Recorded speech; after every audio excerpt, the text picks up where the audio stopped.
प्रिय विद्यार्थियों, आज हम भूगोल विषय बीए पार्ट फर्स्ट में जो हमारा टॉपिक है महासागरीय नितल, इसके बारे में पढ़ेंगे। इसका सामान्य परिचय देंगे। महासागरीय तली के विन्यास तथा उच्चावच लक्षणों से अभिप्राय।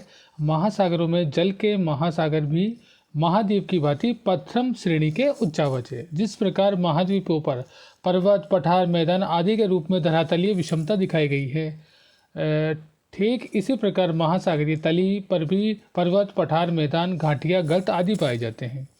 संपूर्ण भूतल का क्षेत्रफल 50,99,50,000 वर्ग किलोमीटर है। इसका 70.8% अर्थात 36,10,50,000 वर्ग किलोमीटर में महासागरों या जल क्षेत्र का विस्तार है। जलमंडल का लगभग सारा ही भाग 4 महासागरों एवं संलग्न सागरों में आता है, जो निम्न प्रकार से हैं, जैसा कि आपको दिखाई भी दे रहा है। प्रशांत महासागर का क्षेत्रफल है 1655 लाख वर्ग किलोमीटर, अंध या अटलांटिक महासागर का 821, हिंद महासागर का 736 और आर्कटिक महासागर का 140 लाख वर्ग मीटर। औसत गहराई की बात करें तो प्रशांत महासागर की 5000 मीटर, अटलांटिक की 3920, हिंद महासागर की 4000 और आर्कटिक महासागर की 1280 मीटर। महासागरों की खुली का माप उसकी गहराई जहाज़ों के पैने में लगे विशेष यंत्रों से प्राप्त ध्वनि तरंगों द्वारा मालूम की जाती है। चित्र में महासागरों की गहराई एवं स्थल की ऊंचाई उच्चतादर्शी वक्र यानी कि हिप्सोग्राफिक कर्व द्वारा प्रदर्शित की गई है। समुद्री पेंदे से ऊपर उठी हुई लगातार पर्वत श्रेणी कटक कहलाती है। आयताकार उठा हुआ भाग उभार और चपटा उभार पठार कहलाता है। समुद्री पेंदे पर फैली हुई वक्राकार पहाड़ियों को चाप कहते हैं। गहरे लंबे गड्ढे को ट्रेंच और दीर्घ वृत्ताकार गड्ढे को द्रोणीय बेसिन कहते हैं। समुद्री हल्के ढालों पर संकरी नालियाँ सी पाई जाती है, जिन्हें सामुद्रिक कंदराएँ या सबमेरीन कैनियन कहलाती है।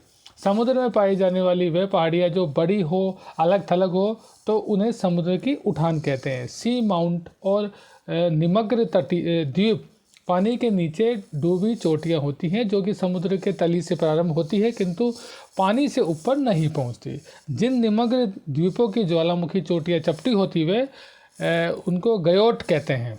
महासागरीय आकृतियों को निम्न उच्चावच मंडलों में बांटा जा सकता है। महाद्वीपीय निमग्न तट कॉन्टिनेंटल शेल्फ, दूसरा है महाद्वीपीय निमग्न ढाल कॉन्टिनेंटल स्लोप, तीसरा है गहरे समुद्री मैदान डीप सी प्लेन, चौथा है महासागरीय गर्त ओशन डीप्स और ट्रेंच। सबसे पहले हम बात करेंगे कॉन्टिनेंटल शेल्फ की। यह भाग सागर तल से 100 फैथम की गहराई तक पाया जाता है। इसका विस्तार भिन्न भिन्न पाया जाता है। उत्तरी और दक्षिणी अमेरिका के पश्चिमी तटों पर प्रशांत महासागर के सटा हुआ महाद्वीपीय निमग्न स्थल केवल 16 किलोमीटर ही चौड़ा है, जबकि उत्तरी अमेरिका के उत्तरी पूर्वी भाग पर यह 360 किलोमीटर, साइबेरिया के आर्कटिक तट पर 1350 किलोमीटर, गुजरात में 100 किलोमीटर, आंध्र प्रदेश, तमिलनाडु पर 5 किलोमीटर तक चौड़ा है। महाद्वीपीय निमग्न तट का क्षेत्रफल करीब 1.75 करोड़ वर्ग किलोमीटर माना जाता है, जो पूरे समुद्री क्षेत्रफल का केवल 8% भाग है। अटलांटिक महासागर में संपूर्ण जलीय क्षेत्र का 13.3%, प्रशांत महासागर का 5.7%, हिंद महासागर का 4.2% भाग ही कॉन्टिनेंटल शेल्फ का विस्तार है। औसत रूप से इसकी चौड़ाई 72 किलोमीटर मानी जाती है। कॉन्टिनेंटल शेल्फ में ये प्रारंभ में स्थल का भाग ही रहा है तथा छिछला होता है। इसमें प्लैंकटन मछली आदि खूब पनपती हैं और इसका ढाल धीमा लगभग 1 किलोमीटर में 2 मीटर होता है। दूसरा है महाद्वीपीय निमग्न ढाल कॉन्टिनेंटल स्लोप की बात करें तो ये तट की समाप्ति एवं गहरे सागरीय मैदान के मध्य स्थित तीव्र ढाल को महाद्वीपीय ढाल कहा जाता है। इसकी गहराई 100 फैथम से 1700 फैथम तक होती है। इसका ढाल 35 से 61 मीटर प्रति किलोमीटर होता है। पहाड़ी तटों पर महाद्वीपीय ढाल अधिक और तटीय मैदानों के पास कम होता है। कालीकट तट के पास महाद्वीपीय ढाल 5 डिग्री से 15 डिग्री तक देखा गया है, जबकि औसत महाद्वीपीय ढाल 4 डिग्री 17 मिनट होता है। सेंट हेलेना द्वीप के पास महाद्वीपीय ढाल 40 डिग्री और सेंट पॉल के निकट ढाल 62 डिग्री तक पाया जाता है।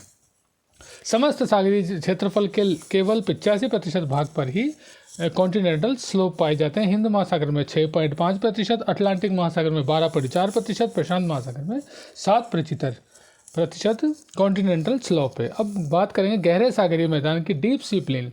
यह महासागरीय नेतल का सबसे अधिक क्षेत्रफल वाला भाग होता है, जिसकी गहराई 3000 मीटर से 6000 मीटर के मध्य पाई जाती है। महाद्वीपीय ढाल के आगे अगाध समुद्री मैदान पाए जाते हैं, जिनका क्षेत्रफल संपूर्ण समुद्री क्षेत्र का लगभग 75% है। अटलांटिक महासागर में 54.9% भाग पर विस्तार है, तो हिंद महासागर में ये 80%, प्रशांत महासागर में 80.3%।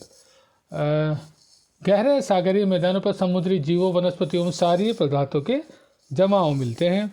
गहरे समुद्री मैदान में पटल, विरूपणी एवं ज्वालामुखी भूकंप की क्रियाएं सक्रिय रहती है, जिनके द्वारा मैदानों के नितल पर विभिन्न स्थलाकृतियों का निर्माण हुआ है।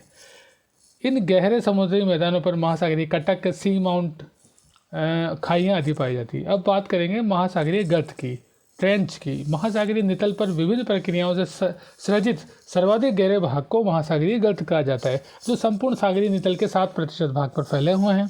महाद्वीपों पर विस्तृत पर्वतीय श्रृंखलाओं एवं सागर में स्थित द्वीपों के तटीय क्षेत्रों के निकट महासागरीय गर्तों की स्थिति होती है, जिनके ढाल अत्यंत तीव्र होते हैं। और इन गर्तों को हम 2 वर्गों में बांट सकते हैं, महासागरीय द्रोणी और महासागरीय खाई।